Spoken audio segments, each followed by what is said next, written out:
Hello, everyone, and welcome back to the Sanderlanche podcast. My name is Joe, and with me is Amy.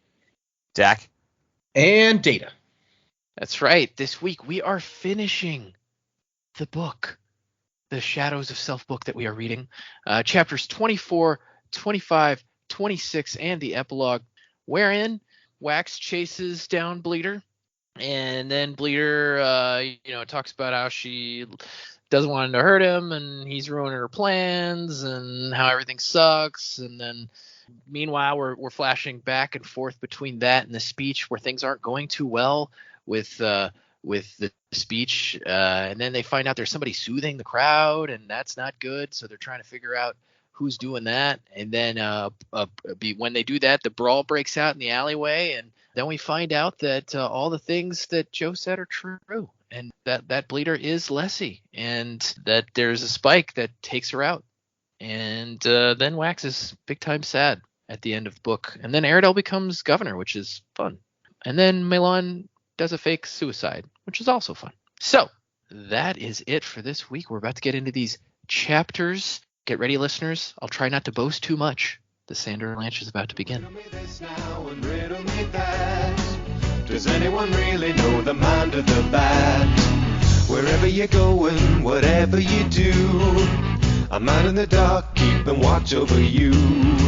So poison the ivy with your crocodile tears. We're climbing the vines to the heart of your fears. Can you tell me, has something changed? The rewards are zero, cause I ain't no hero. Do you know it when you go strange? Is your taunting true? Am I as crazy as you? Check my head, I guess the joke's on me. So yeah, Joe got some predictions right, one or two somewhere along the way, I suppose. He's kind of 2 for 2 at find the secret conjurer, so that's a good place to be. We'll have to see if there's another secret conjurer mystery at some point. But what did you all think of these 4 chapters? And I guess, just thoughts about the book as a whole. This is a decent time to do those. Yeah, I'm going to be as objective as I can be, because while I did get a lot of things correct, that doesn't mean that I'm super thrilled with how the book ended. And I'm not trying to start the review off negative. I don't think it was a bad ending by any means, but it just, and I think we discussed this in the last go. I enjoyed these chapters specifically. The ending, went well. The speech, the way they ended the speech, where he arrests Fake and Nate, and then he just gets thrust into the role as governor.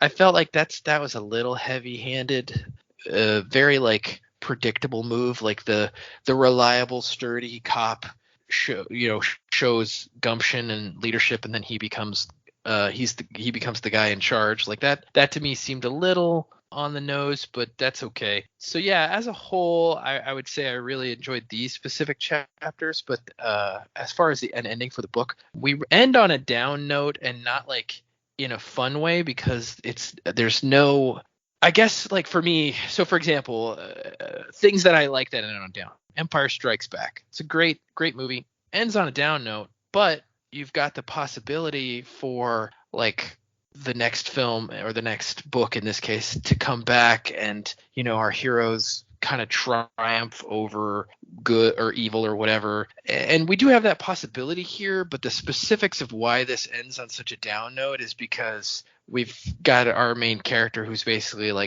heartbroken, crushed again, doesn't trust his god, and is super sad. It does have a somewhat of a hopeful note from Melon, but it's kind of a hard pill to swallow. And again, I'm not saying it is what it is. I'm not saying it should have been this, it should have been that. I'm just saying, not my favorite ending to one of the books that we've read. I liked the ending of Alloy of Law a lot more. I feel like it was a lot more satisfying than the ending to this book. But I do like it.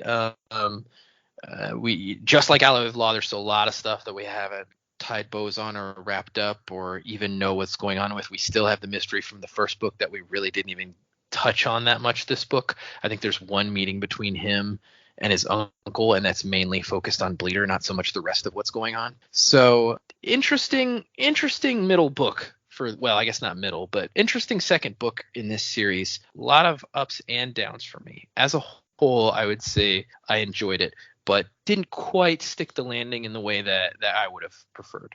I do like you being like, the ending with Aradel is predictable, but nobody predicted it in the room. I think Aradel dying was the more common prediction for how that would go. Well, I guess for me, I like to make, when I don't have like evidence from the book that super supports my theories, I like to make interesting predictions. So yeah, I didn't predict that because it's not that interesting for me for Aradel to become governor.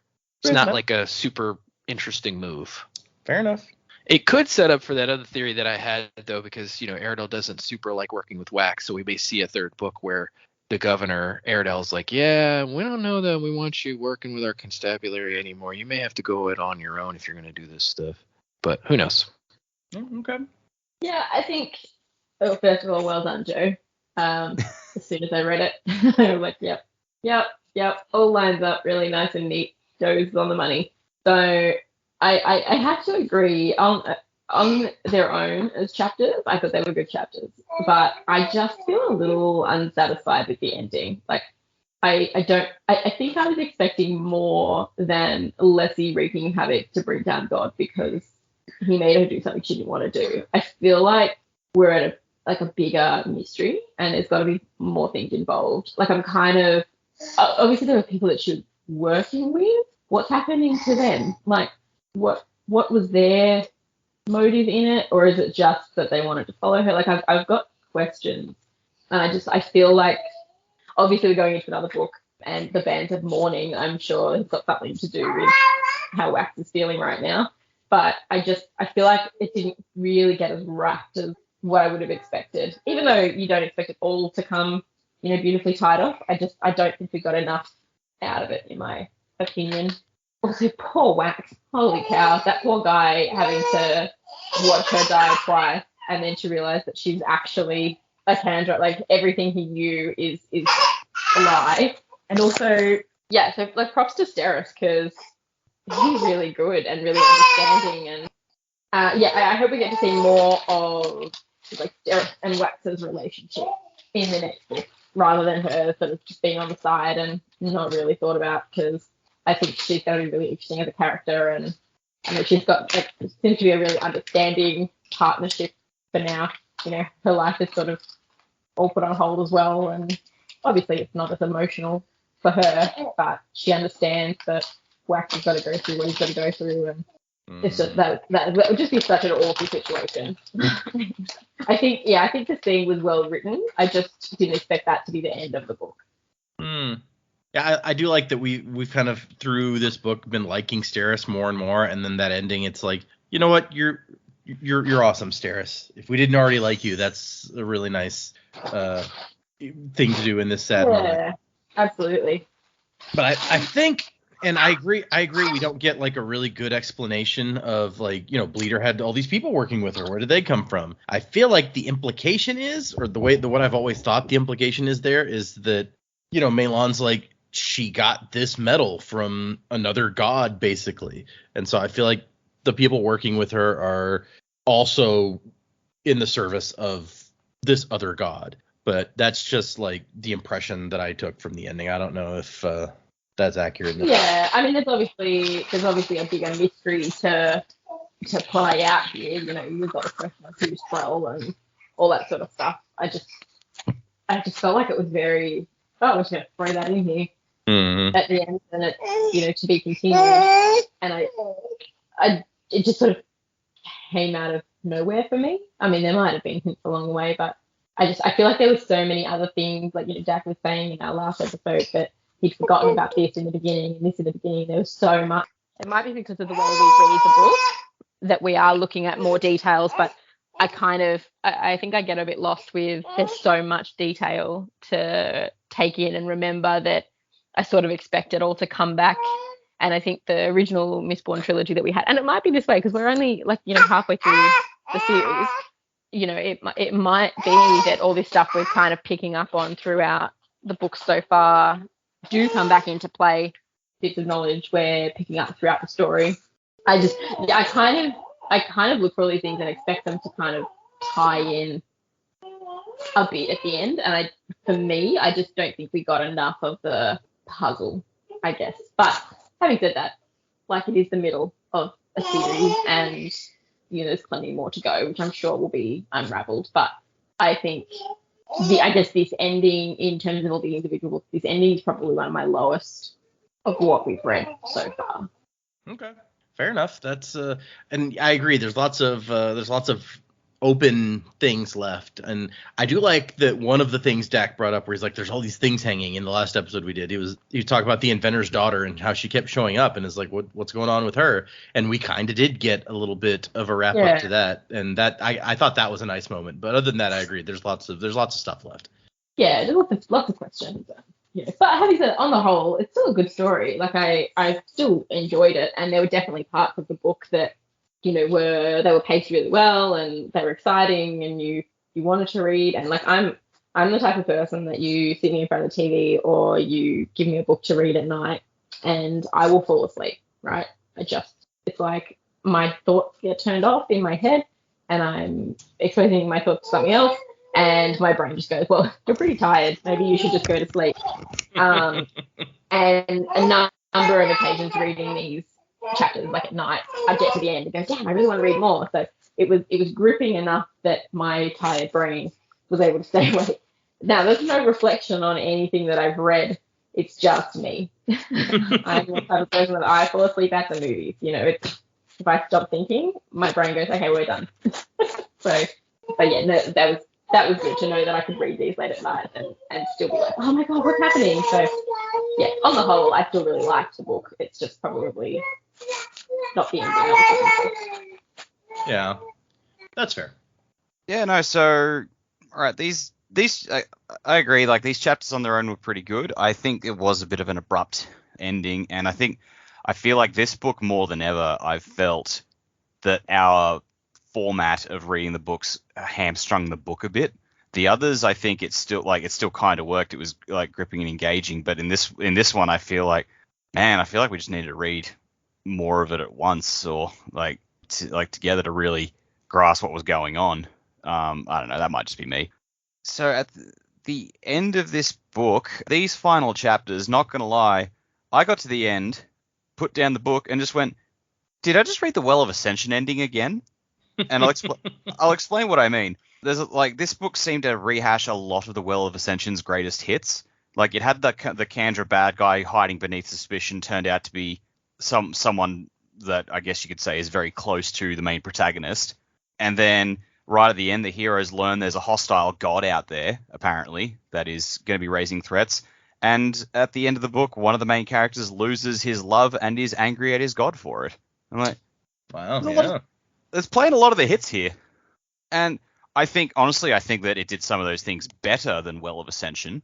I think that I agree that epilogue, that final scene with Wax and Steris just not saying anything, just sitting next to him, was heartbreaking and one of the best written things in the book. But because you got to read Well of Ascension before this, it did feel a bit just like, well, history's just repeating itself, which kind of didn't sit right with me. But I don't know. I guess it is what it is. So the book as a whole, I enjoyed it. It's definitely not my favorite. Honestly, I think that because we've spent so long in this book discussing the fact that, Wax and Wayne, the pair of them both have some rather negative attributes. It's like we were talking about last time. It's, you got to have your heroes have negative attributes. That's fine. And believable. And I'm glad it was sort of brought up. But I feel like they were just brought up and then not really addressed further. It's like, Wax has never ignored, he doesn't, even though he's put on blast by Aradel for his attitudes and his methods, he's never once confronted with that himself in this book. So it just feels like a weird thing to throw in there and then not have your main character address. And then Wayne, we've talked about things that he has, and again, he's never once taken to task for it. And I guess that's just not sitting right with me either. So yeah, and it's even before all the Renette stuff that we're talking about, because we talked about how Wayne treats Steris like shit back after the party, and we're all just like, oh, that's not cool, dude. And yeah, he's never once she's made to feel like the bad guy in that situation, and I'm like, no, she didn't do anything wrong there. And yeah, that stuff like that was just never addressed. So I'm like, don't know how I feel about that. At the end, like Wayne is still just like the same guy he always is. I'm like, yeah, we need to address some of your things, Wayne. Like you need to at least acknowledge it.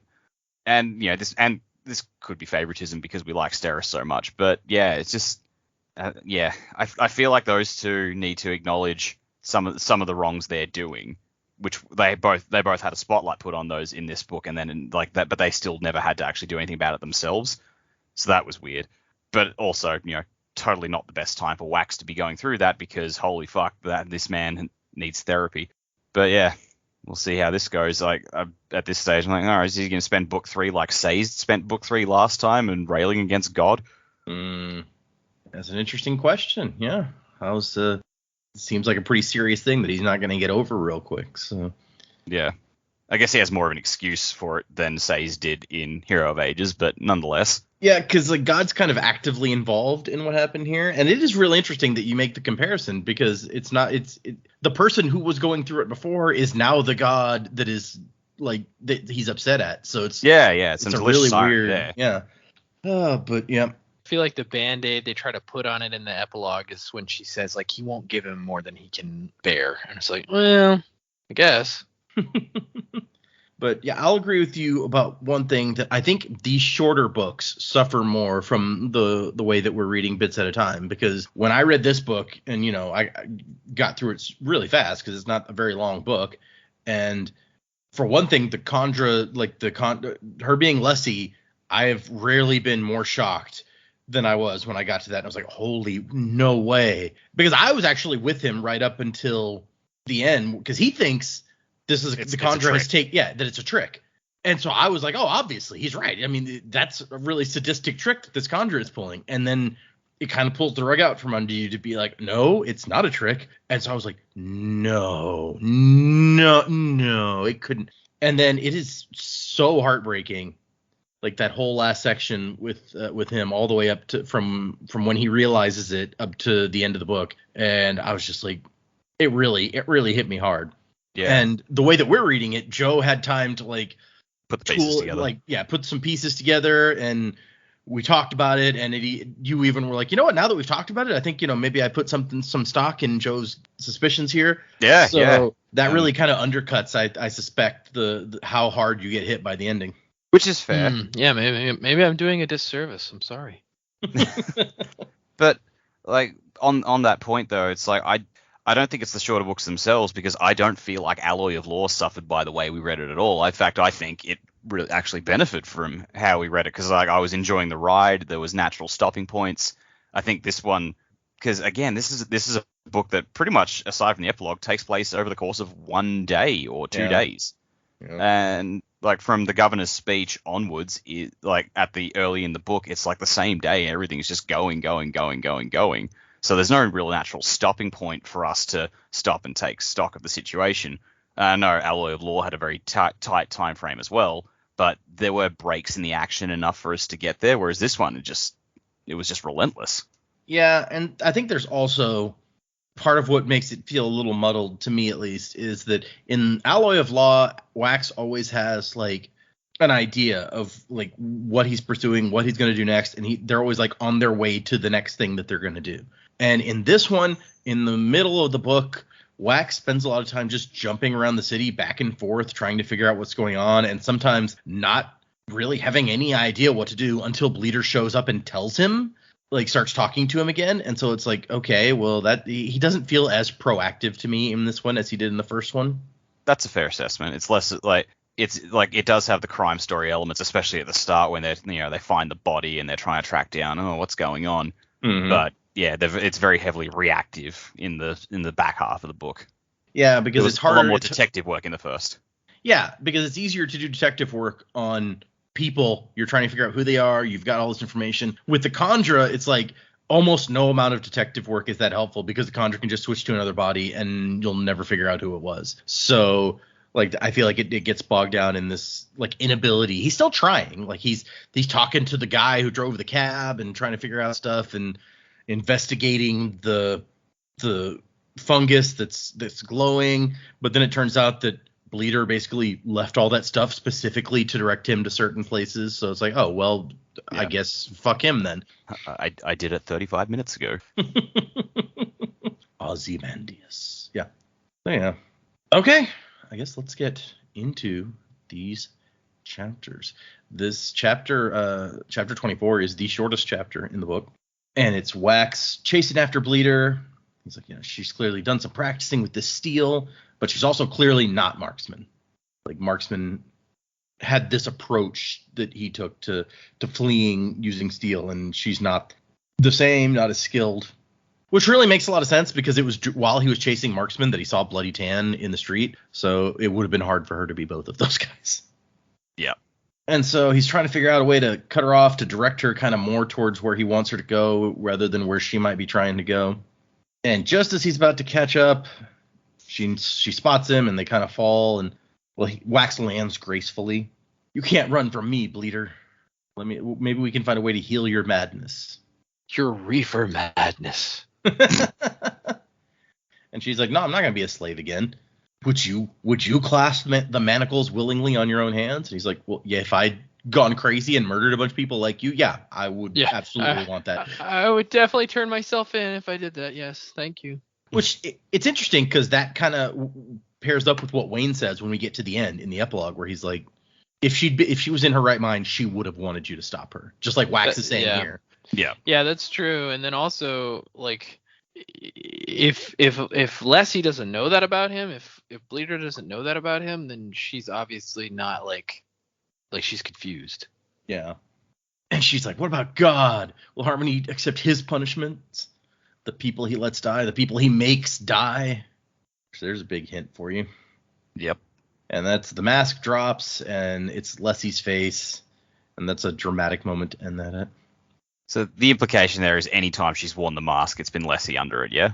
Maybe. I'm pretty sure that because she wore the mask when she got shot and then shot Drim, and she was wearing the governor under that. So. Oh, yeah, point.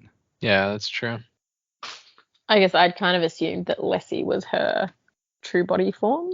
Yeah, maybe. I hadn't even thought about that, but it's quite possible. Unless she went and found somebody to eat specifically for this mission. I wonder if, like, Harmony didn't, like, want to tell him that she was a Khandra, or, like, he didn't want her to say that she was a Khandra because it would have freaked him out at that point in his life. But it just seems weird that, like, he wouldn't, like, he'd be like, okay, go hang out with this guy, but don't let him know you're a Khandra. I feel like the default for them is probably, like, keep it a secret, just by instinct even. But I feel like the question that Wax would ask if she was like, oh yeah, I'm a Khandra sent to protect you, and the question that we should probably be asking now is, what made him so special that a Khandra got sent to help him? Presumably that doesn't happen for any old scion of a high lord that ends up heading out into the wilderness. So, well, I guess it I would depends. assume that Harmony's. You go. I was just going to say, I'm assuming Harmony's got some grand design for something that Wax needs to do in the future. Keep him safe out there, and ultimately get him to return. And having Lessie die and him have to come back to save his house was the thing that needed to happen. Whether it was a case of she was always going to die or not, I don't know, but that's sort of how I read it. There's something that he has to do. He hasn't done yet, but something that he has to do.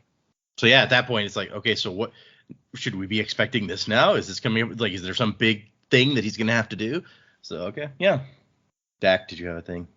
Yeah, I think like it might not just be him, because I think when he spoke to Sazed earlier in the book, Sazed did say, go easy on Marasai. I did a lot to get her where she needs to be as well. So I assume that Sazed has specific people earmarked for like tasks that he needs them to do. So he just sort of works behind the scenes and probably does get his Khandra to work things, but he's probably got quite a number of agents out there doing stuff in the various locations. And he's not the first to do it. We know that Ruin had plans for Vin pretty much from the moment she was born. Yep. So it's probably just like part of godhood, I guess. Like, you work on getting your agents where they need to be. They're all pawns in Harmony's game. I was about to say, does that make her right? That like Harmony is just playing everybody, controlling them? I guess when you ascend to godhood, you've got like a different set of, I don't want to say morality, but principles, and you need to think in those terms. Especially if it turns out that someone did show up to the Shard reunion and found Sazed masquerading with his two old buddies' powers instead. It's like, who the fuck are you? I'm gonna fuck with your planet. I like that. I like that idea for how this happened. There was a big reunion, and Sazed is the new guy, and somebody's really mad about it. It's like, God, who's like, one where's preservation? Yeah, where are preservation and ruin? Who is this asshole? who's that? Yeah. It's like, well, you know what? I'm burning your invitation, and I'm gonna burn the planet as well. So he calls himself Harmony. I guess call me Super Harmony. Mega Ultra Harmony. God, all right, so we'll have to do the predictions at the end of like who the hell Trell is, if he is one of the shards, which shard may he be or she? Mm-hmm. Yeah, we should Or totally they. try that. We don't know that many other shards still, but we can absolutely throw out some guesses. That'll be fun. Yep. Okay, so we cut to Marisai, who has not told anyone else about the governor being already dead. She's like, what am I supposed to say? Like, the city's been run by an insane Khandra for who knows how long? Nah. I'll tell him later.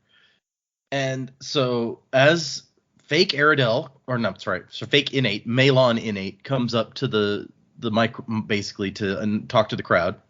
The crowd goes strangely calm to the point where, I mean, it's not just like, hey, they actually want to hear what he's saying. To the point where Marisai's like, something weird is going on. They went too calm too fast.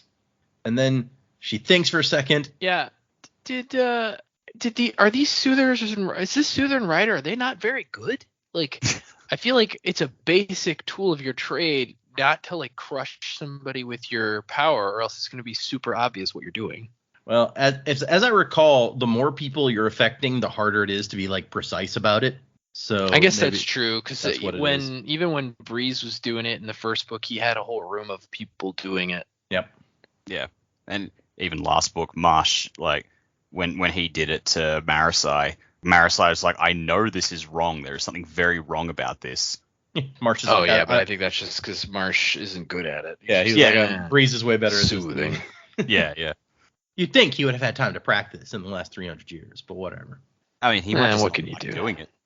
Yeah, maybe he doesn't like it. That's a good point. Maybe he Also, doesn't hang around people a lot. Yeah. I was about to say, he doesn't interact with people enough that's really a necessity for him, most likely. But then what's he doing? Is he living out in a cave somewhere? Poor guy.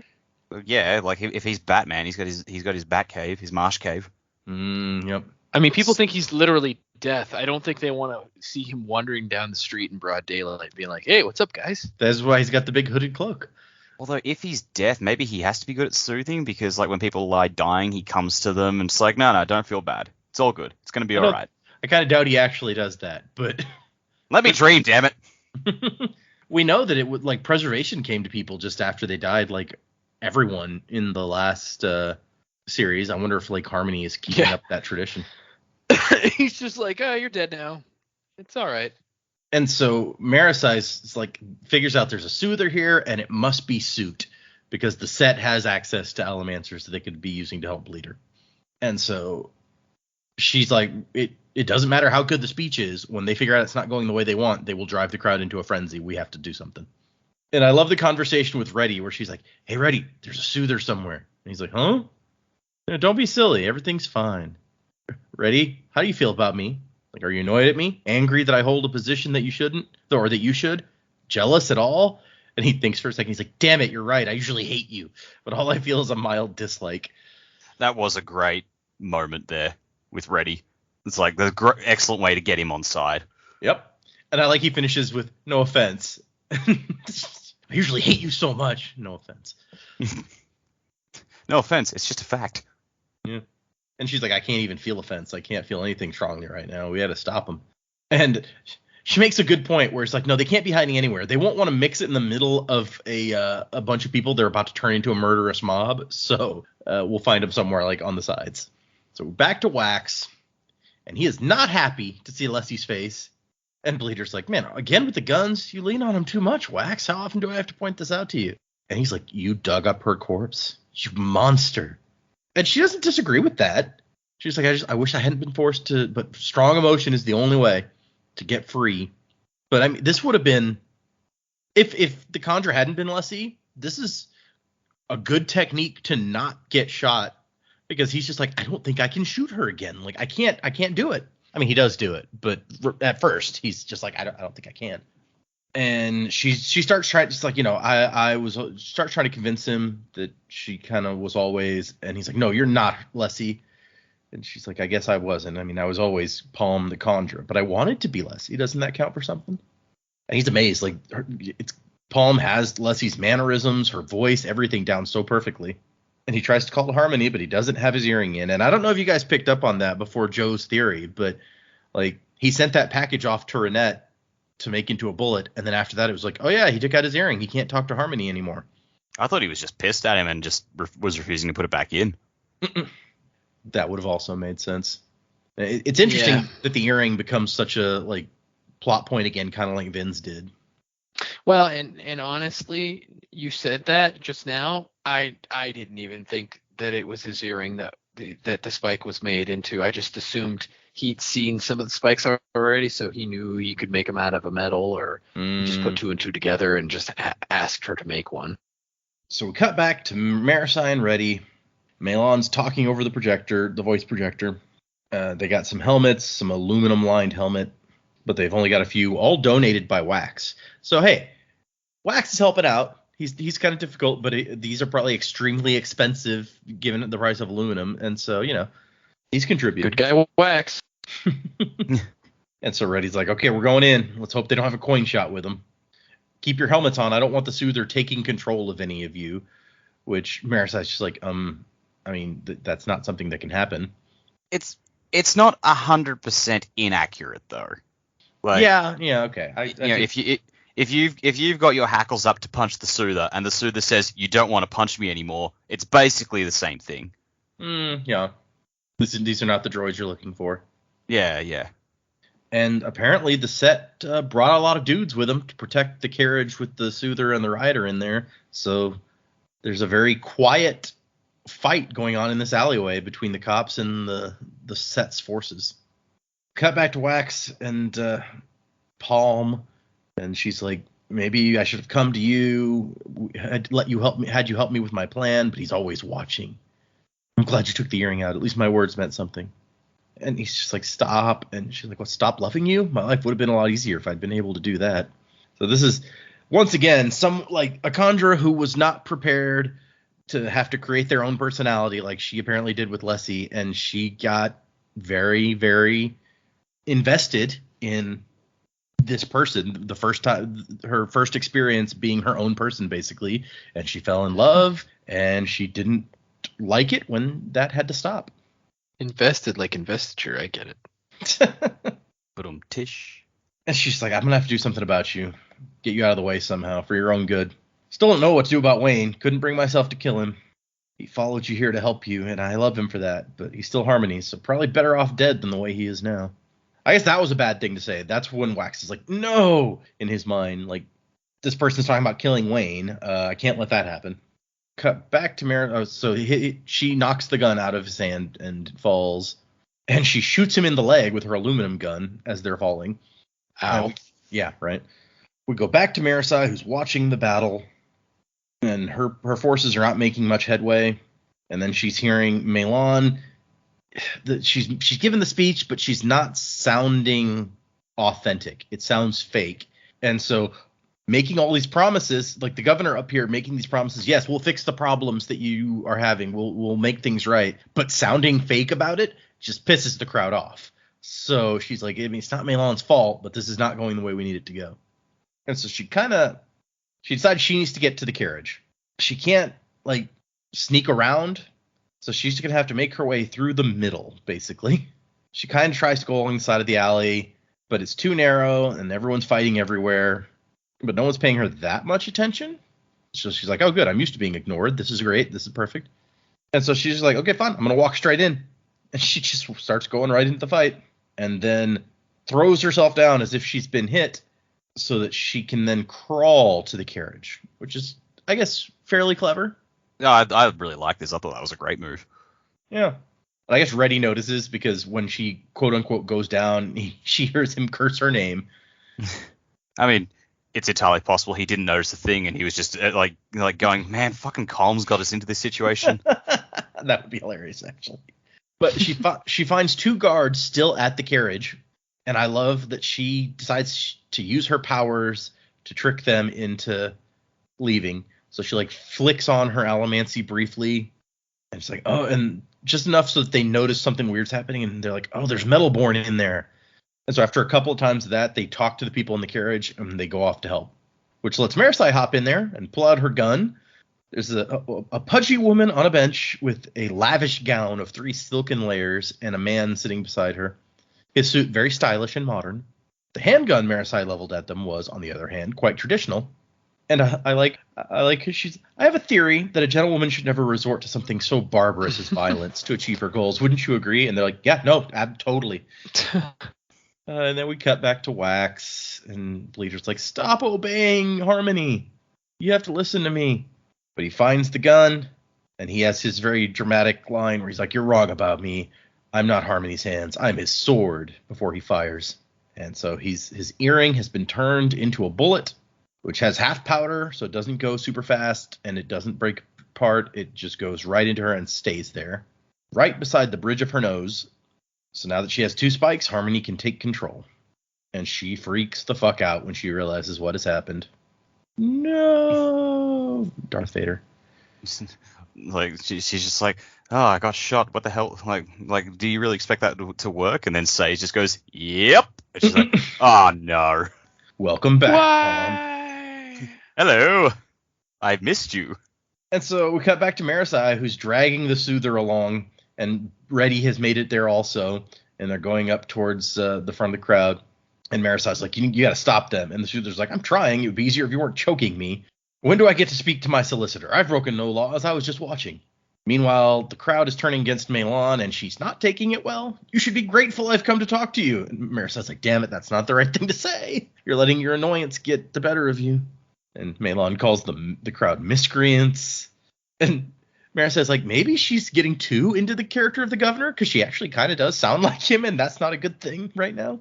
Innate always had trouble connecting with crowds. I like Maitland's final, fine, burn the city. See how you feel in the morning without homes to live in. Yeah. Okay. Great. So the impression I got in this scene after everything went down was I didn't think she was getting heavily into the character. I thought she was like deliberately stirring things up to force Aradel's hand. I feel like maybe Sazed was leaning on her during this, like, all right, you do this, and then we've manipulated Aradel into a position that we want him to be in. Because earlier in the book, Meilon said she had to spy on Aradel and get an idea of him and his habits, his methods, and everything else, so she would understand him. So it really seemed like she knows him well enough that she can sort of predict what she would have to say to get him to come up and do this behind her. And I feel like that's, again, that might be Sazed trying to get someone more sympathetic to the common people in charge of the city to, try and stir some more progress and, be better for the city. That's a good point. I don't know that we've seen Meilon find out about the letters, so she wouldn't necessarily know, but I mean, Harmony would know, so he could absolutely be kind of coaching her, and she would probably never tell us if that was the case, so we might never know. No, but, I don't know. I got the impression because I remember what she said about having to spy on Aradel and thought, oh, is that for this purpose, maybe? Yeah, that's a really good thought. I like that. And so, yeah, Aradel walks up, and she's like, what idiocy? And he tells all the cops to turn around. And Freddy's like, wait, what's he doing? And Marasai says something brilliant. And Aradel announces to the crowd, the governor has put us in martial law. That means that the constables are in charge, with him at the head. Unfortunately, it turns out he's a lying bastard. And so we're arresting the governor. And as far as I can tell, the people are in control. So if you're willing tonight, the constables stand with you. However, I am not going to allow rioting and looting. We're not burning the damn city. And they're like, okay, then what?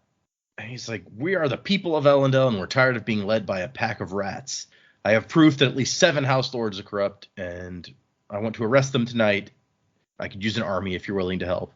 Woo! Ooh, that seems like a bad idea, but okay. Yeah, that's like, that's a stretch. I mean, if it's the only option, then you got to go with it. Sure. Like Marisai says, it's like it's easier to try to channel the river than it is to stop it. Sure, I guess. And Reddy is not believing of this, and Marisai's just like, oh, this is amazing. And she lets the Soother go free, because I skipped that, but she told the Soother if the Soother helped calm everyone while Aradel was talking, that she would give her immunity for what she did. So she's like, get out of here, and tell Soot he might want to take an extended vacation during what's coming. Yeah, like the Soother and the Rider here, I got the same impression I got from Push and Pull in Alloy of Law. It's like, oh, once again, these two random henchmen have shown up to be pivotal to the plot at the last minute, and we don't actually know anything about them, who they are, and then they exit as soon as their relevance has ceased. I'm like, it's true. I got the impression they were descendants of what's her face. Yeah. Wouldn't that make them cousins to Wax, like distantly? Possibly. Yeah, I mean, I think everybody's distant cousins. I think Wax says that at some point to Wayne. It's like, it's only been 300 years. We're kind of all related. So we cut back to Wax, and Palm is like, he's in my head again. I'm not going back. I won't be his. I'm going to be me at the end. And so, very conveniently, we had recently found out that the Conjure can kill themselves if they choose to. They figured out a way. And here's why we needed that information, because that's what Bleeder is going to do. And Wax is horrified, and he's like, can I stop it? Should I stop it? Why would I want to stop it? You know how many people she's killed? And then she says a quote from the prologue, "You're as surprising as a dancing donkey, Mr. Cravat." And he's like, where did you hear that? Who told you about that? Ask Harmony. Ask him why he sent a Conjure to watch over you all those years ago. Ask him if he knew that I would come to love you. And so the thing that she didn't want to do was Harmony wanted her to bring him back to the city. Harmony wanted Wax back in Ellendale, and she refused to manipulate him into returning because he loved it out there so much. So she had to die instead, quote unquote die. And I like another thing that Joe said in the first episode that people in the Discord have called out is Joe was like upset because he's like, I don't feel like, how is this prologue going to be relevant to the book? Because, Leslie's dead. Why do we need this flashback? I don't see how it's going to be relevant. And we were trying to guess, like, thematically, is there like a theme from the prologue that's going to be relevant through the book? But no, it turns out that there's more relevance than that. Yeah, I mean, and that was the thing, is like, it's annoying at the time because my brain is thinking, okay, there's no reason for this prologue unless there's a reason for the prologue. So, and then when I started putting the pieces together, I was like, that's why the prologue is the way it is. Yep. So Wax finally figures out it's her just as she's dying, and he just sits there with the body in his lap, screaming and unhappy for at least an hour, because that's when Tensoon shows up an hour later, doggy form again, coming out of the mist. And Wax is like, tell me. And Tensoon says, yeah, well, the woman you knew as Leslie was always one of us. Harmony worried about you out there, and he wanted you to have a bodyguard. Palm had exhibited a willingness to break prohibitions the rest of us held sacred. So I guess that's why. Palm was willing to kill some people, and that's kind of what was needed out there to protect Wax. And Wax is like, how could... He's extremely angry. You didn't tell me? And Tensoon says that he was forbidden. Meilon didn't even know. Tensoon only found out a few days ago. Harmony foresaw a disaster if you were told whom you hunted. And he's like, and this isn't a disaster? And the end of the last chapter, I killed her. I killed her again. Which fucking brutal. Oh, yeah, no joke. And so the entire... That is brutal. Yeah. But technically he only killed her once. He thought he killed her before and went through the mourning for it, so now he has to deal with it again. Yeah. Yeah. Also, it just occurred to me, it didn't occur to me until you mentioned it, but it's like, oh yeah, like she was saying, I'm killing myself because we refuse to be taken. I'm like, oh yeah, that is why they found that way, because they didn't want Ruin to take them over again. Yep. It didn't even click when I read it. Poor Leslie. She was kind of crazy. And maybe, as we come to find out about this other metal, maybe that also contributed to her insanity. This weird mystery metal. So the epilogue starts out with it's all from Wax's perspective as he's sitting by the fire during kind of a party that he doesn't want to be involved in. Lord Harms is there telling everyone about his amazing part in the adventure. You'll never believe it. I was left on a building for like 6 hours. It was awesome. Eventually, my bucket, it was full, so I had to go to the window and pop a squat. And I kept yelling out, "Look out below!" And I don't know what happened. I got so hungry I ate my shoe. It was spectacular. I do like I the had whole. to drink my own urine. Was that necessary? No, but it's sterile and I like the taste. And I like the taste. Oh, that guy. I like the discussion about how like they've never had a ruler who wasn't at least partly noble. Spook was part noble. Ellen was a nobleman. Even Kelsier was half nobleman. I guess technically the Lord Ruler wasn't a nobleman because noblemen as we know them didn't exist until after he took control. But still, Claude Aradel has not a drop of noble blood, but he has become the governor, and all these noble persons are sitting around congratulating themselves on how progressive they are. And Wax is just sitting there staring into the fire. Steris has told everyone that he's, all the terrible things he's seen have fatigued him, and she tries to steer people away from him when she can.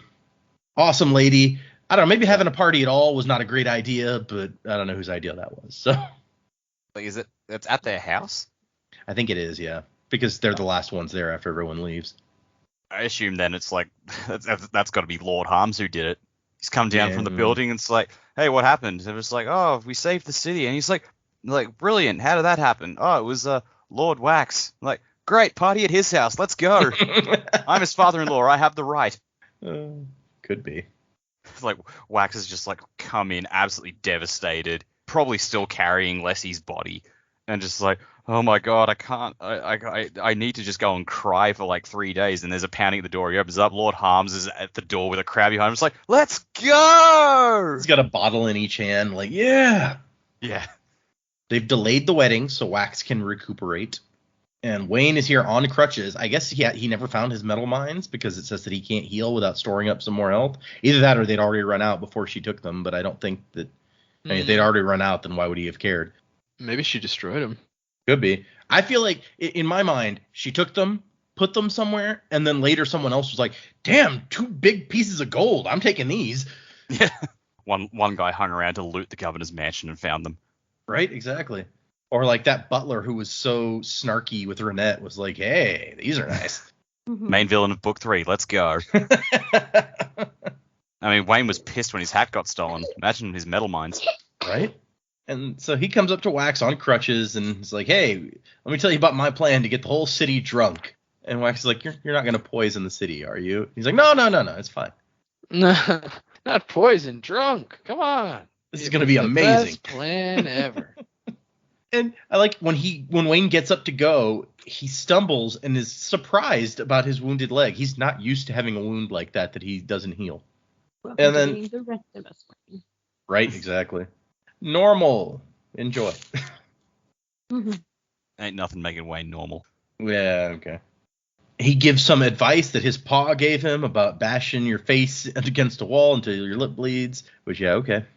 And that's when, after that, he's like, "Hey, look, she would have wanted you to stop her. If she'd been able to think straight, she would have demanded that you kill her, just like I would have wanted, just like you would want if you went crazy. So you did what needed to be done."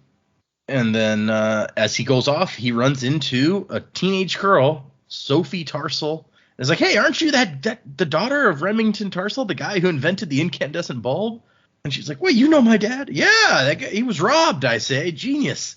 This is such a good callback to that when he met her at the party as the guy who stole her dad's inventions. Yeah. It was probably my favorite part of the epilogue. And so she has a plan. She's like, they brought it into their houses. Like right now, everyone is using electricity for lights, but there is so much more we can do with this. I'm going to be the one who is the first to start using this. And Wayne's like, "Huh, you need some money?" And she's like, "Do I? Come on. It's like, Yeah, it this sounds way like pick up Wayne's chicks? about to be set up to be rich. Right? Yeah, but also like Wayne's gonna be richer than Wax. He's gonna be like a noble with all this money for no reason. Wayne, the Electric Lord. Yeah, I mean, we found out earlier in the book he's already kind of rich because they got a bunch of aluminum as part of their reward from catching Miles in the previous book. So I guess he's going to turn around and invest Sure. that and possibly, multiply it by who knows how much. The rich get richer. And Wax just keeps staring at the fire. People come over, try to talk to him, and he's just like, whatever. Marasai brings the spike over. It's like, this is one of those spikes. And he's like, why the fuck would you even show me that? Like, what's wrong with you? Read the room, Marasai. Now is not the moment. And she's like, this is a metal that we have never seen before. Definitely not one of the spikes she started with, which means that she removed both of those and used this one instead. So who gave her this one? And Wax is like, I don't care. Wax, we need to know what this word is. It says uranium. That would be a problem. It's weird. And he's like, he sent her, Marasai. He sent her a Kandra to seduce me. And she's like, well, no, he sent a bodyguard. I did talk to Tensoon. So now Marasai's met Marsh and Tensoon. She's making some friends. The seduction was her idea and yours, presumably. I spoke to Tensoon. He wasn't happy telling me twice. He bit me. And Wax is like, no, Harmony knew. He saw what would happen. And Marasai's like, maybe he didn't? Well, then what kind of god is he? What good is a god like him then? Yeah, okay. And then they sent him a new earring, and he doesn't even want to look at it. Others came to offered him bland encouragement of the type you might write on a card. He nodded but didn't listen. Get well soon, Wax. At least you Sorry tried. for your loss. Keep a stiff upper lip. Better luck next time. Better luck next time. Happy birthday. Yeah. Look before you shoot. Oh, jeez. So Marasai finds... that was pretty insensitive. I can't believe that guy sent that card to him. That was probably Wayne. Right. Marasai finds Aradel back in his office working on a stack of papers. And she's like, seriously? Your first day as governor, and the best thing you have to do is work on equipment depreciation reports? Not that I'm complaining. You've been ignoring them for how long? And so he is interim governor until the election happens next month. And he's like, they'll pick somebody good. And she says, frankly, I doubt that.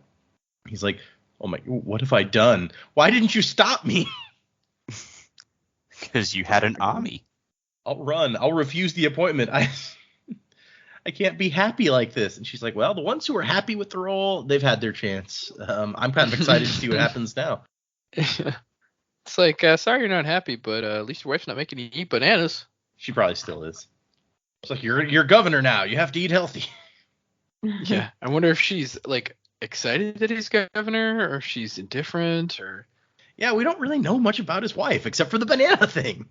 We had our theory that she's Wayne's mom. But other than that... And I like Governor Innate just strolls in and is like, hey, hold up a belt. Do either of you know how to tie one of these? And Aradel's like, you don't tie a belt, Kandra. You buckle it. No. People always talk about it. Guys hanging themselves in their cells, but I'll be damned if I can figure it out. Hung there for a good 10 minutes, and I'm pretty sure it wouldn't have killed even the most frail mortal. Also, Such a random conversation to have. It's so weird. Also, remember the last time Aradel met Melan? She was doing the whole, thou art a good man, young mortal. Be well on this day. And now she's like, yo, can you help me kill myself? Yeah, I don't need that anymore. Given his reaction where he's like, you don't tie a belt, Kandra. You buckle it. I'm guessing that they've had more conversations between then and now. I guess, but... Yeah, after she was arrested, she was like, hey, it's me, Kandra. He's like, what? That was also my thing. I kind of was with Dak. I felt like she was almost doing it to get Aradel to arrest her. So I wonder if somehow she had like given him signals like, yeah, it's actually me, the Kandra. Oh. I mean, it's kind of irrelevant to the story, but it'd be interesting to know. Yeah, I mean, she could have easily, like, the governor could easily call him in and be like, hey, I need to talk to the Lord High Constable or whatever for a minute. So totally. And they're like, wait, what's going on? He's like, you can't hang yourself. You're our most important witness. And Melan's like, come on. Harmony's not going to let me sit there and testify in a trial against people I don't even know. It would make a mockery of justice, kids. I got shit to do. And Marissa's like, no, but we have the letters. And Malin's like, well, can you know for certain that those were not forged by either Palm or Innate before he died? Or even if they weren't, that those people actually went through with what they were saying and they weren't just talking about, things maybe that they would do? And Aradell's like, Harmony knows. yeah, well, we get into that in a minute. But Aradell's like, we're pretty sure this is correct. And she's like, well, then convince the judge and the jury. We're not doing this. We're not setting a precedent that a conjurer can lie in order to get a conviction, even if you're pretty sure you've got the evidence. And Marisai's like, there's no way we're going to keep them in jail then. They're going to get out. And Aradell's like, we weren't going to keep them anyway. They're too powerful. They would have, scapegoated somebody else or made some sort of argument, and they would have gotten off. And he's like, they're going to put somebody else in the governor's seat. They'll take it again unless somebody does something. Damn it, I have to be the governor, huh? And so he asks for Marisai's suggestion about a replacement as constable general, and she says ready. And he goes, but he hates you. And she goes, yeah, it doesn't make him a bad cop though. So he ties the belt into a noose for her, and is like, this part around your neck, holy one. You know how to make it look like you died of strangling? And she's like, yeah, unfortunately. And Marisai's like, how'd you even get out of the cell? And she's like, oh yeah, I just stuck my finger in the lock and melted my skin, shoved it all around a bit. That's something I hadn't considered you could do, but okay. Boss move. And Marisai's like, but wait, Harmony knows if the people are guilty or not, right? She's like, yeah, well then you could just ask him, and if he says yes, then it's okay. And that's when Marisai's like, you realize what this has done to Wax, right? And Mahlon says he'll weather it. And Marisai says, well, he shouldn't have to. And Mahlon's like, what do you want Harmony to do, woman? Just give us all the answers, lead us around by the nose like Palm said that he did, turn us into pieces on his board? Or would you rather have the opposite, where he just leaves us alone, doesn't do anything? Harmony does the best that he can, the best possible by definition, since he's God. So yeah, he hurt Wax, he hurt him bad, but he put the pain where he knew that it could be born. And then the spike comes out again, and Mahlon says it's not a metal that we know, and Marisai's like, well, yeah, but what about like Tensoon and Harmony? And she's like, no, this is not a metal that Harmony knows, which means that basically it's not from here. So what could... It's like, did you never wonder why Harmony couldn't track down Bleeder? And we talked about this. Like, even if she's got one spike, how is it that he can't see her? He can't find her. He can't do something, right? Here's how. What could stop a god, Marisai Combs? Any guesses?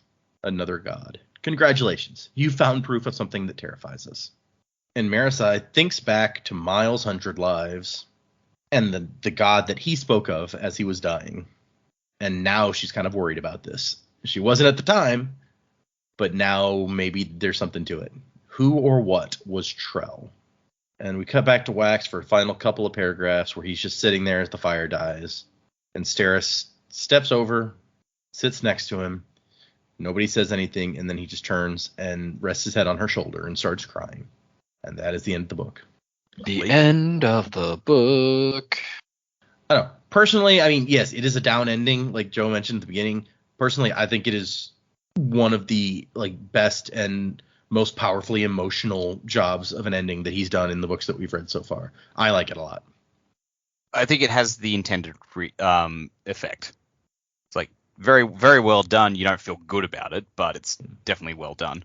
Okay. Yeah, I would say for the vacuum of this, he's got to help stop Bleeder. The vacuum of that piece of the story, it's very good. It's just the overarching other pieces that are left out that you're kind of like, well, that's, I don't know, just a lot less left unsatisfied in those other realms. Let's do some predicaments, I guess.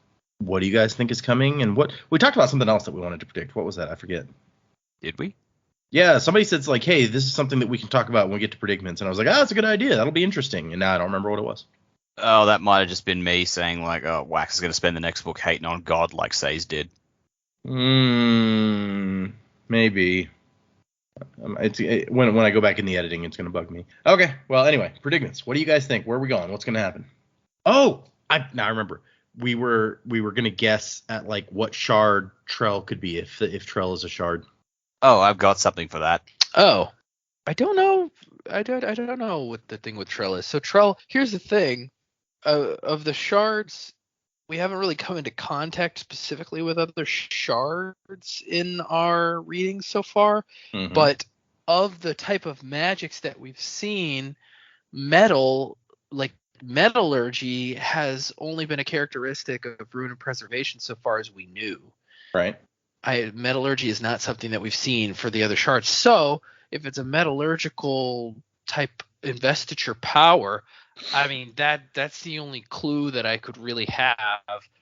The name Trell, and that the fact that they knew it on this planet of Scadrial, that's the part that's confusing to me, because how would these people know about this god Trell when for the first 1,000 years, I mean, unless there was, and maybe there was, and I'm just forgetting it, was there a Trell religion that Say's talked about way back in the day? Yeah. Yes. Yeah, he did. We talked about that in that last book when Miles brings up Trell, but it was like the people who watch the stars, that it was the 1,000 eyes of their god Trell.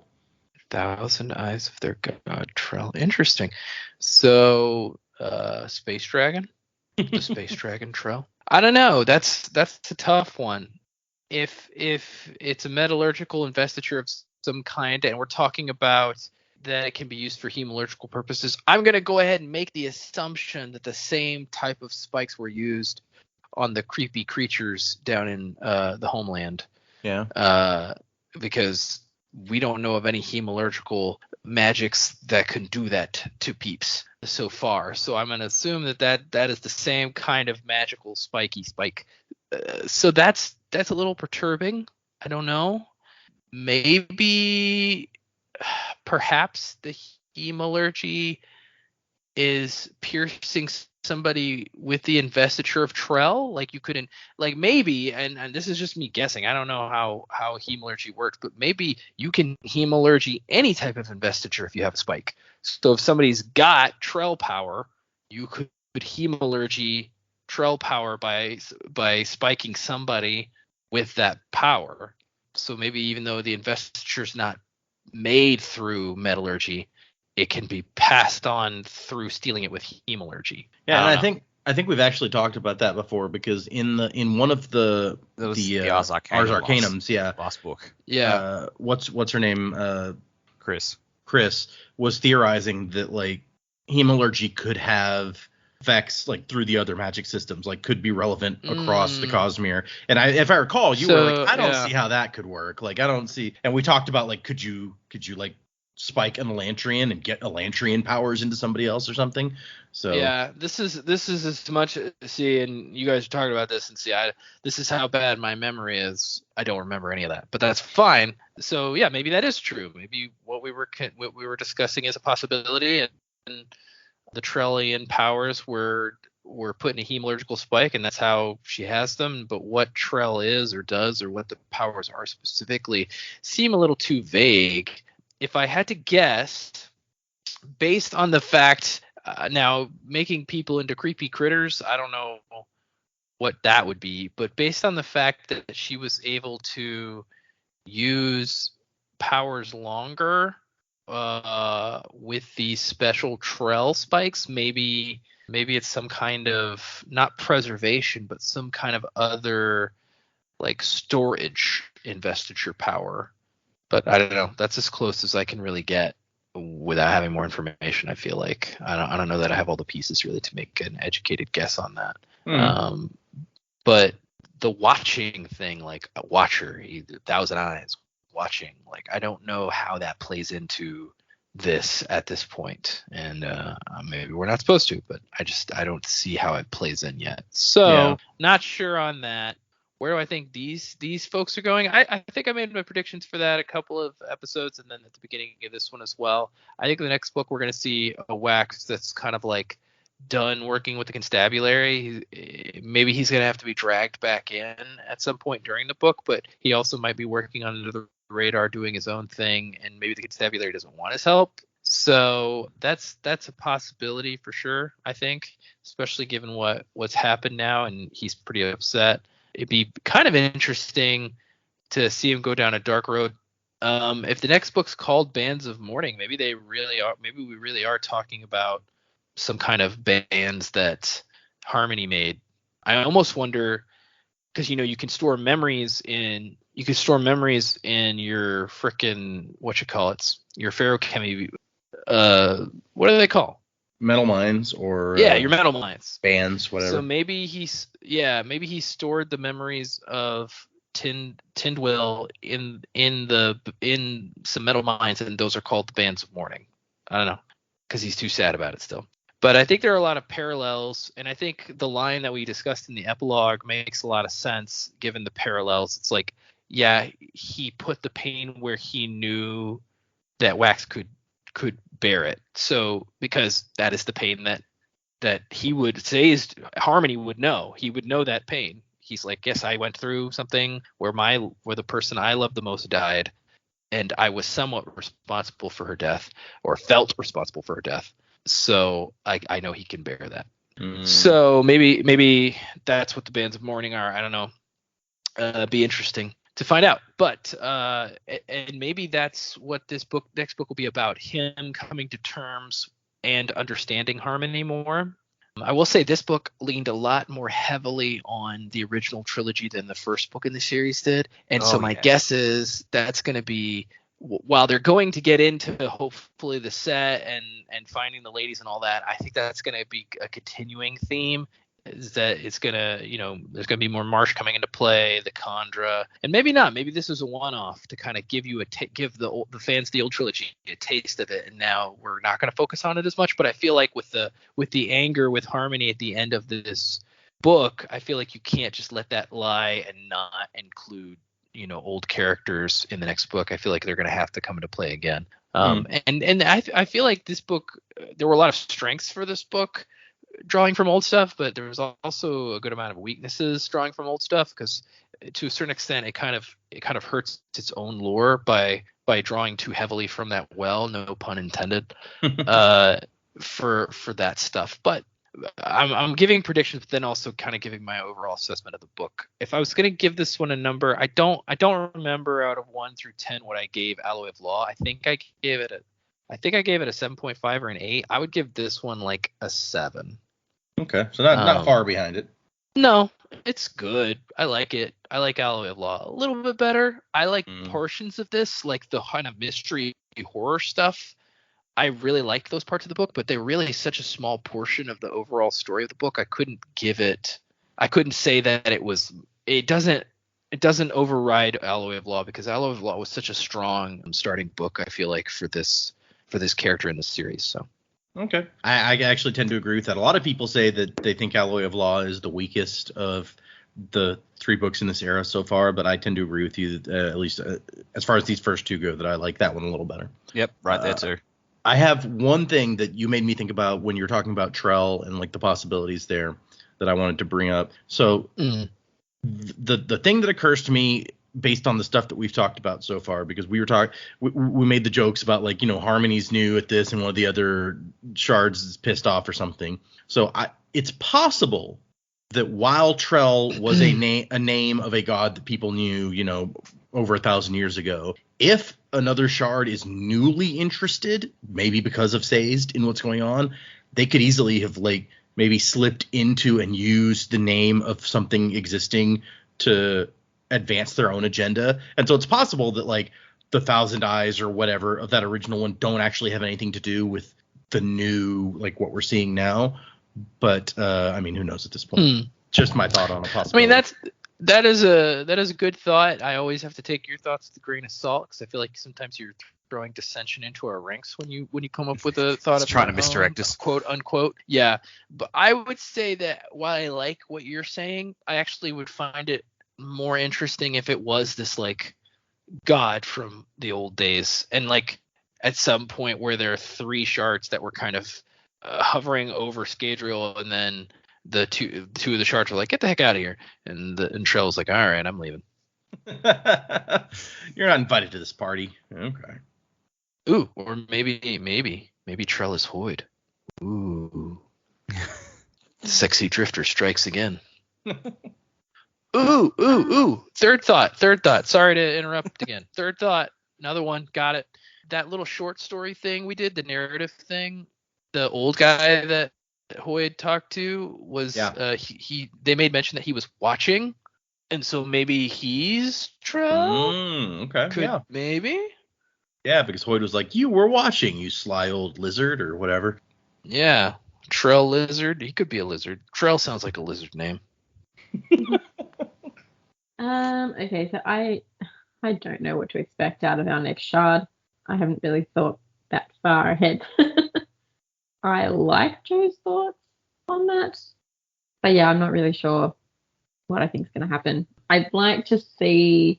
I think we've kind of been waiting for this Western feel. I'm pretty sure Dak's been waiting for it. Maybe we're going to have Wax. Like, obviously he's, broken at the moment, but maybe he's going to go back out to the roughs and just kind of angry at Harmony and have to be brought back in. I don't know where we're going to go with him, because I mean, he's not just going to sit around and mope, but if all of this has happened for Harmony to get him back here to do something, I feel like he's probably going to rebel a little bit at first and make his way back on his own, or I don't really know. I hope that we see, the set, even if the rest of the women are still missing at this point. Like, maybe they're not. Maybe we'll just never get that resolved. I don't know how that's all going to tie into Trell. Is Mr. Suit a follower of Trell? It's sort of all working to the same agenda. Are they already up on this new metal as well? I don't know, but I feel like it's all going to brew together somehow and give us another fantastic story, I'm sure. Yeah, I mean, we've talked about almost the whole book. Like, what about these women that disappeared, or does nobody care anymore? And when we end up with still no information about it. So yeah, that's a very large hanging thread at this point. It does appear that no one cares. Yeah. Who knows? Maybe Reddy will be the hero. But I like your idea about like heading back to the roughs or something. After 2 books that are almost entirely in Ellendale, I'm kind of feeling like that same thing happened with the first 2 Mistborn books of the original trilogy. We spent all that whole time in Luthadel, and by the end of it, we're like, can we go somewhere else? Like, please? Which then, in Hero of Ages, we were barely in Luthadel at all, so it worked out there. So yeah, at least getting out of Ellendale might be a nice change of pace. Maybe Wax will learn something out there that he wouldn't have learnt in the city. Maybe there's something he's already supposed to have figured out. Poor guy. Okay, because I've got a bit of a list here. So a lot of this is going to be swinging for the fences, and it's probably all going to be wrong, and I don't care. So let's start with Trell. I was trying to come up with like what shard this might be. Actually, super bummed that Joe jumped in with his third thought there and said, "Oh, the guy that Hoyd called Old Lizard might be Trell." I'm like, damn it, I was going to pull that one. And here's my reasoning.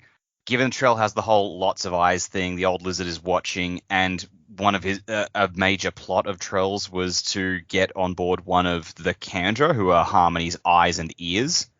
I think that Trell is the Shard of Observation. I don't know if that's a shard name that came up in Secret History or not. I don't know, but I like it, so I'm going to go with that. Observation. I was thinking Attention, but no, Observation sounds cooler.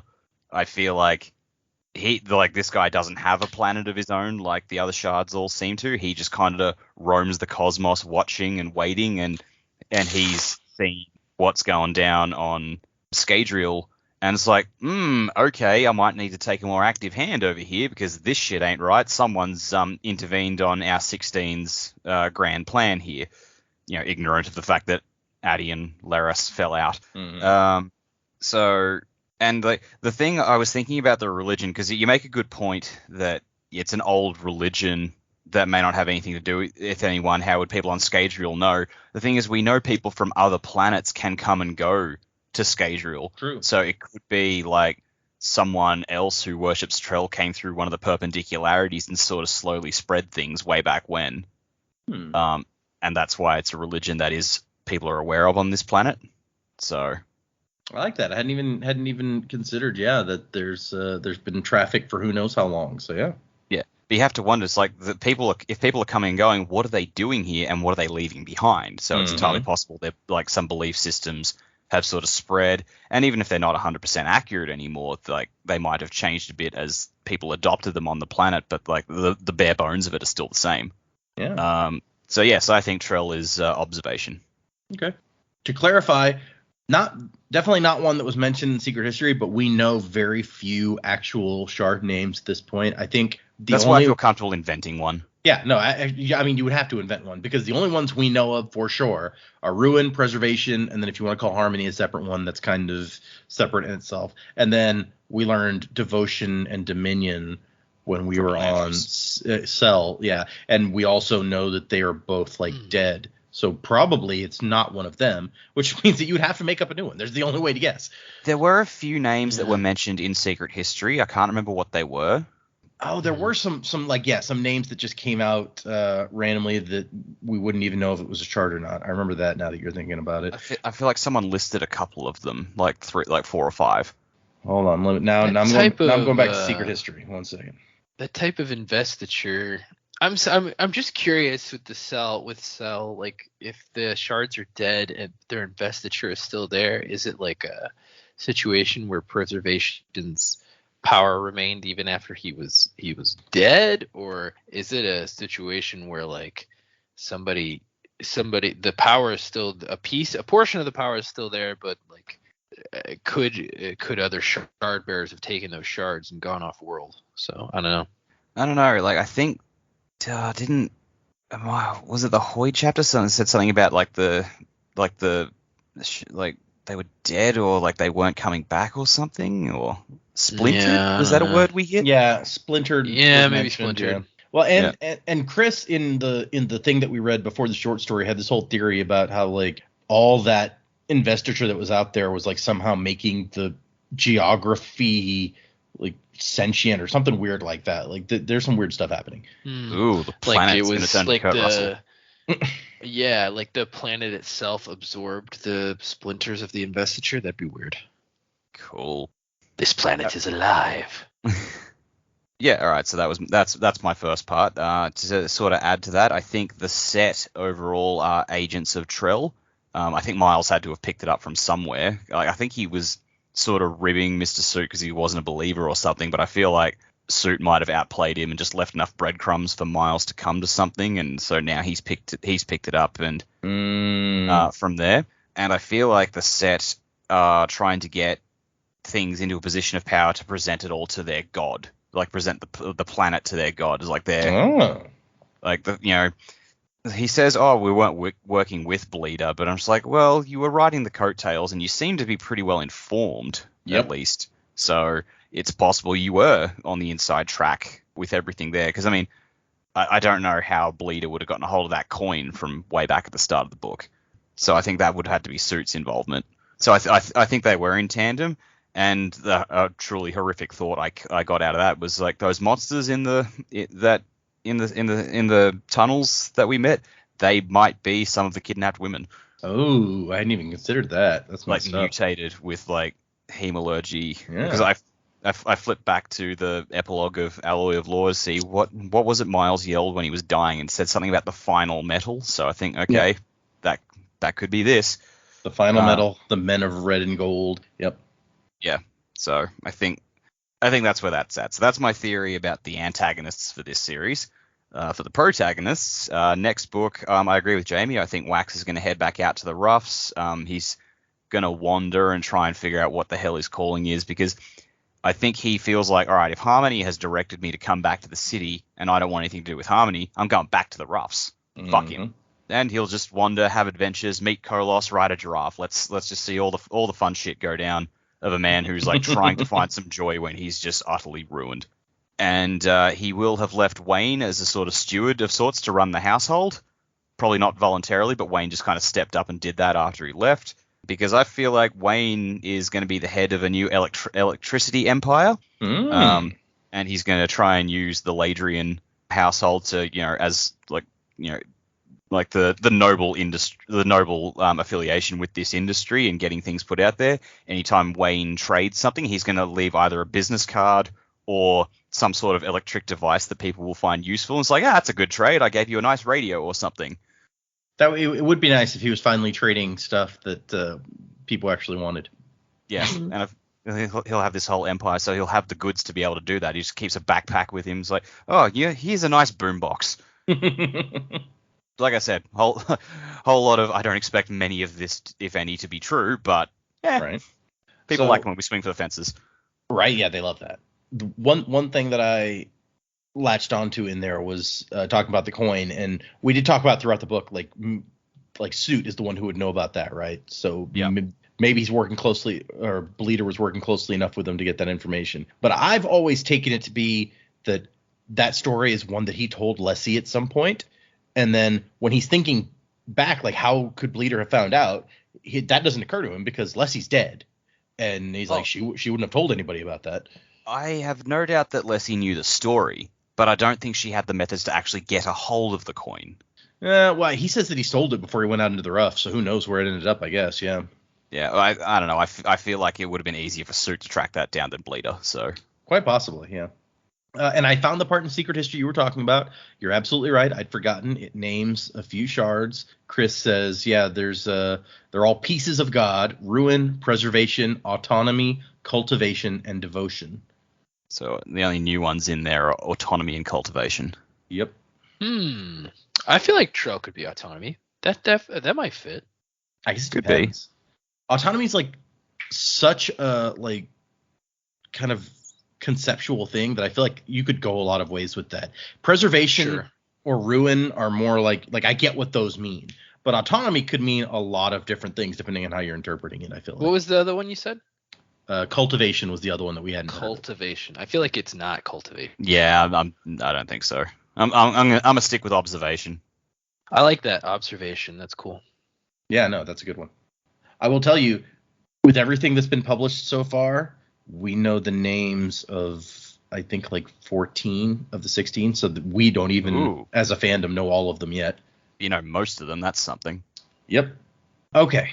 We have a couple of emails, one that we've been holding on forever from the Mr. Suit fellow, because he sent it, and it's got a bunch of stuff about the end of the book. So it says, Data, this first part is for you. Read this after the Lessie reveal. So, Cosmere Knots, you've been dancing around the Lessie Conjure reveal for so long. It's been infuriating and exciting. Yeah, he wrote this like halfway through the book, so it's been a while since. I like Cosmere Knots. That's cool. Who came up with that? I don't. I've heard it several times. It's the word that's been going around. I don't know where it started. Sounds too Russian to me. I can't believe how close you've been throughout the book. I remember being shocked during my first read through. I hope the reveal was just as fun for you all as it was for me. Joe, your predicament in episode 105 had me literally shouting in my car. I probably look like a fool, but whatever. Congrats for being 2 for 2 in the Secret Conjure game. So that's when you said like, maybe it was Leslie. So, Secret Conjure game. I do love the Secret Conjure. Secret Through the Conjure. mountain. Oh, Secret Conjure. And there've actually been in several emails where people that I've kind of just skipped over a little bit where they're like, oh, I can't wait to get to the big twist at the end or whatever, the big reveal at the end. And I'm just like, there's often a big reveal, but that's a little too spoilery so that you're expecting it. So I haven't been reading those parts of some emails. Oh, yeah. I guess that's true. This next one is from Alex. He says, hey, everyone. I started listening when you started the podcast, but I stopped at the end of Mistborn Era 1. This month, I've gotten back into it and just hit episode 101, where Joe says that even if we're behind, when we hit this, email, and we should go ahead and email anyway. So it's been fun listening so far. It's cool to see people's reactions to the awesome Sanderson moments for the first time. My wife of almost 2 years actually just finished all the Cosmere books. I feel like I can relate somewhat to Data in how hard it is to have conversations about these books without spoiling the cool parts. Wax's arc in Era 2 is my second favorite character arc in literature. The way he deals with trauma that he's experiencing is just so heart-wrenching and amazing. And the way he works through it feels so genuine and real. These books are among the more recent of Sanderson's works, and you can tell that he's grown so much in his ability to write characters. I also love how Wax's relationship with Steris has progressed. Anyway, you're in for a treat with these books. Looking forward to see what you all think of Bands of Mourning. And then if you finished book 2 by the time you get this, and Joe, you were worried the prologue wouldn't relate directly to the rest of the book. Oh, you poor naive soul. This is one of the craziest and most heart-wrenching twists I've ever experienced. Keep up the good job, everyone. Wuzzing to the time of next. So, good person that wrote into us, whose name I've now forgotten. I'd like to know, Alex, unless it's in a book that we're going to read down the line, what's your number one favorite character arc moment in literature? If it's a Cosmere book, I guess you can't tell us yet, but I'd like to know if it's not. So right back in. I'd love to hear from you and hear what your favorite arc is. Now I'm trying to think of what my favorite character arc is in literature. That's a tough one. I don't know. Do you all have one that you can think of off the top of your head? Like someone who really develops and changes over the course of. I think my easy answer is always Harry Potter. I could see that. I mean, it helps that he starts out at 11 and ends up as like an adult. And ends up at 17. If there wasn't get some a natural sort of arc, yeah. development of some sort, you'd be like, what's wrong with this guy? He's acting like an 11-year-old. He's 17. Yeah, exactly. I guess Tyrion Lannister's a good one.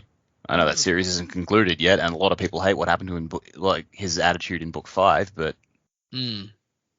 Harry Dresden might be the one that comes to mind.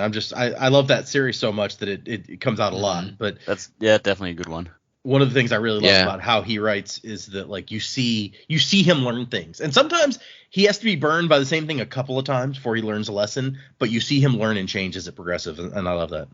Yeah, there's a large well to draw from there too, because he's written so many books on that character.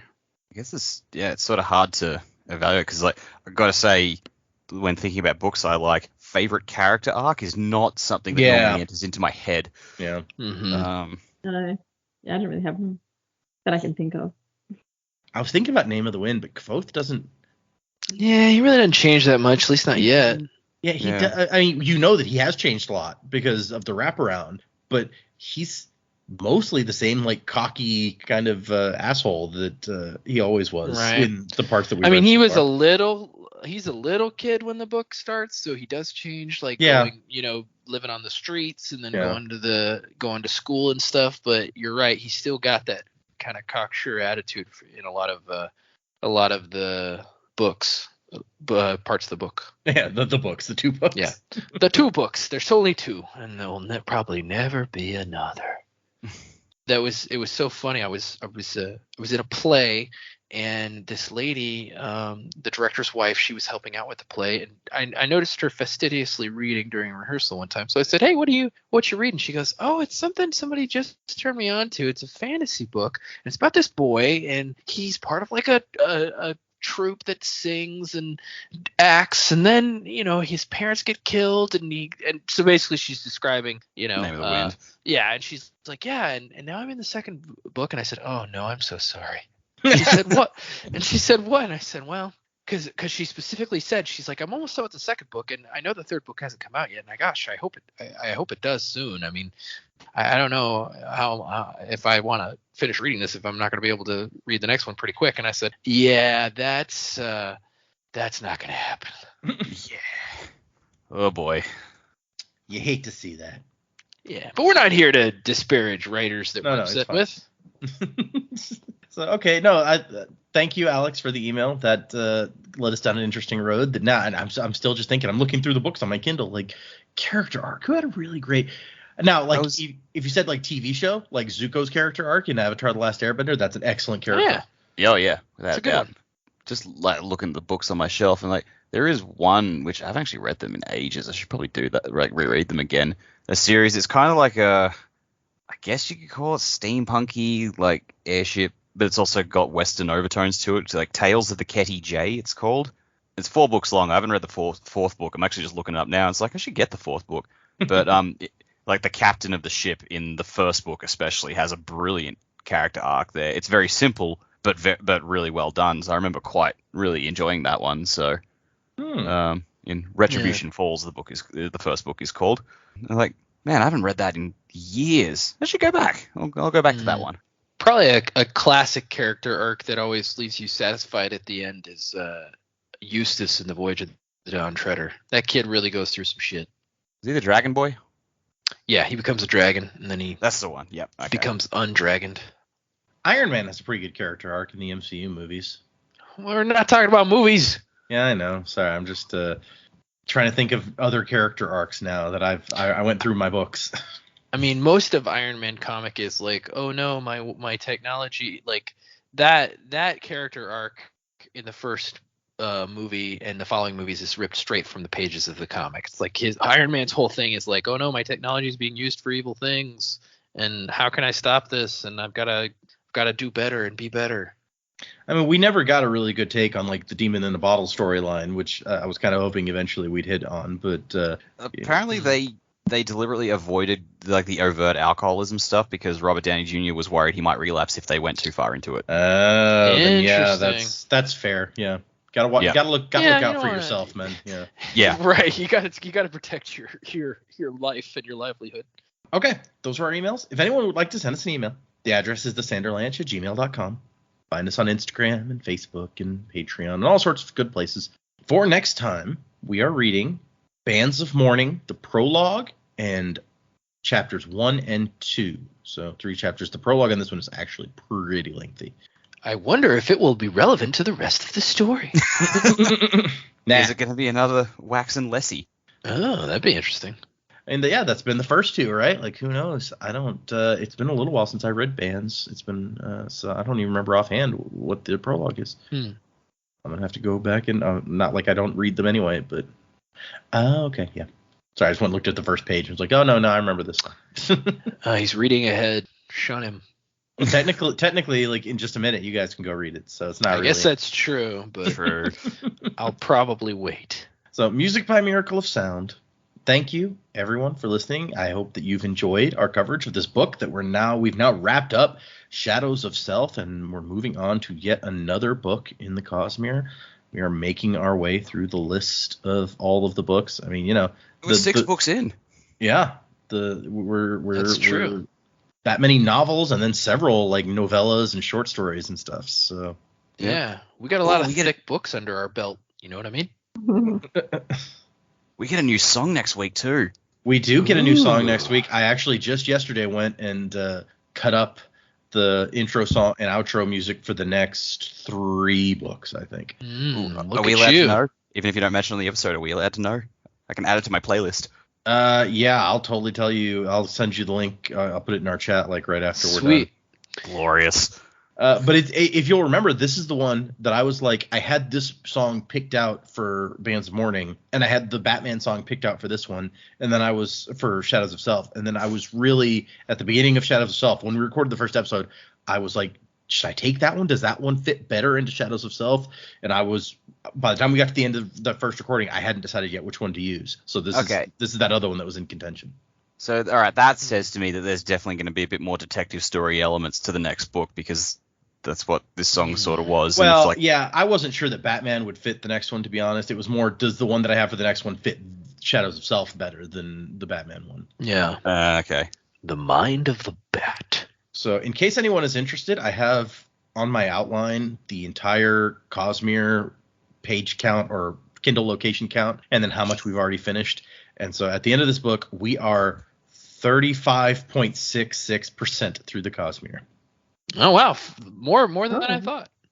Yeah. Until all these other books land, and then we're That might give us some setbacks, but we're not going to focus on that. But Stormlight, since those books are so big, makes up a large percentage of the total. So yeah, and we clearly haven't gotten into that yet. So anyway, thanks everybody. Hope you enjoyed this book. Hope you're excited for the next ones like I am.